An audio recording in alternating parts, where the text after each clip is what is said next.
میگن هر خونه یه اتاق داره که نباید بری داخلش، اتاقی که همیشه بسته است.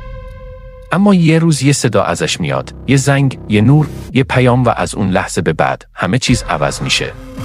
اون شب همونطور شروع شد. برق رفته بود، تنها بودم و موبایل خواهرم زنگ خورد از اتاقی که کلیدش دست هیچ کس نبود. در اتاق قفل بود. هیچ کس داخل نبود. اما از زیر در یه نور ضعیف نشت میکرد. به سختی با گیره در رو باز کردم. همه چی عادی بود. تا وقتی دیدم روی میز یه موبایل روشنه با یه پیام جدید. روشنش کردم. آخرین پیام از یه شماره ناشناس بود. بیا بیرون. من منتظرم.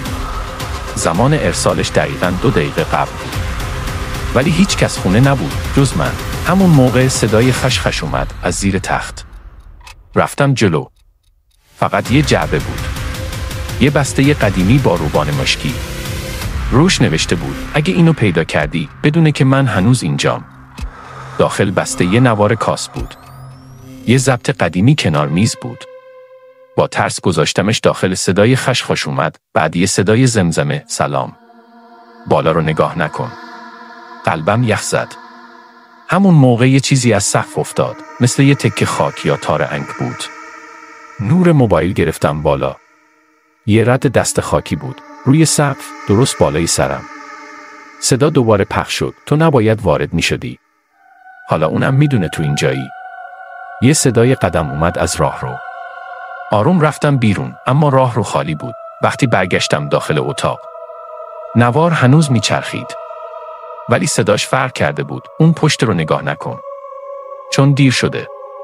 یه سرمایه عجیب کل خونه رو گرفت.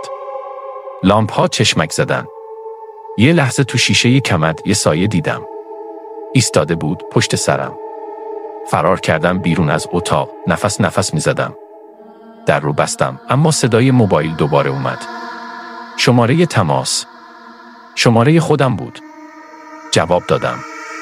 یه صدای بم گفت تو حالا تو اون اتاقی.